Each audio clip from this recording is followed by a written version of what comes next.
speaker we have with us, she's an distinguished educator and the founder principal of the best Montessori chain of schools. She's an international Montessori trainer and serves as the president of the Montessori Association Nepal.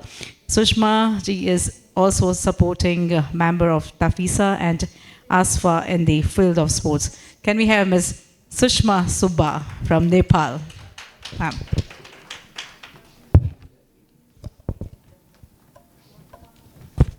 And I request all the speakers to stick on to 5 minutes, please. Thank you. Very good evening to everyone. Respected President, Honorable Chief Guest, distinguished guest, and all jury members, dear colleagues and friends. It is my honor to address you all, prestigious and successful women at the International Conference through International Women Parliament 2023. First of all, I highly appreciate the President, Mrs. Namrata Ghimire, and her team members for the beautiful and effective concept of organizing such a meaningful international conference to unite the women representation in a leading position in a different professions to the political leaders globally. It is we women who can feel, understand the problems of our gender. It is we who can direct and solve the existing problems of global women, which may vary according to traditions, customs, and geographical practices. Now, the time has come to be united, not only by raising the voices, organizing the relays, petition submission to the leaders and the lawmakers, but through the means of effective actions and plans. As we can see, uncomfortable issues are being raised. Women can be seen everywhere fighting for their rights and equality. Meetings, the women development programs are being organized from the local village level to the national level globally. But the concept to look over the human role in the society seems neither change nor improve, irrespective of some remarkable change in some countries. So, what is the root cause of the unfruitful results, irrespective of gradual efforts toward the gender equality? There might be the numerous reasons which ultimately need to be addressed, notably as for the importance and values. My observations remarked the major reasons of the unfruitful result is that the women are lacking to be at the position of the decision makers, lawmakers, and in politics. In politics, if you want anything, said ask a man. And if you want anything, don't ask a woman. This line was spoken by the Margaret Thatcher, the Iron Lady of Britain. Mrs. Indira Priyadarshini Gandhi is also the Iron Lady of India, the First Lady and the third Prime Minister of India. So the direct involvement of women in politics from the grassroots to the top level can be the effective way to uplift the gender equality. The rise of the woman is not about the fall of the man. Everyone can play a role in enforcing gender parity. Gender balance is not solely a woman's issue, but also an economic issue. In the context of our country, Nepal's society is dominated by men. The female families prefer the sons over daughters. This preference is deeply rooted in the traditional gender roles, customs, and expectations. Many Nepalese believe that the only boy can carry their father's name and continue the family lineage. Constitutional guarantees in Nepal.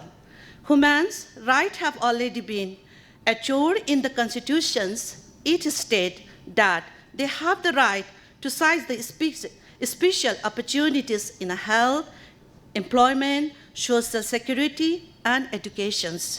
Until now, this has usually meant having a certain quota. For example, 33% of the members of the parliament must be female, And in the higher educations, 33% of university, the places are allocated to women. Female in Nepal was reported at 52.15% of local populations in 2021, according to the details report in the National Census 2021. The literacy rate of the total population is the 5 years and above is the 76.3%. Among them, the female literacy rate is 69.4%. As a result, in a recent election, 191 women leaders, 32.2% were elected out of 575 seats, and a cabinet nominated 6 women out of 26 seats, resulting to 197 women numbers and 32.8% in the legislative permanent. In Nepal, the reports and the surveys declare it has met up the expectation genders equality in terms of the constitutional provisions. But why are the women still not able to hold the positions of decision makers? 33% of representation in the parliament is remarkable achievement for women in politics in Nepal.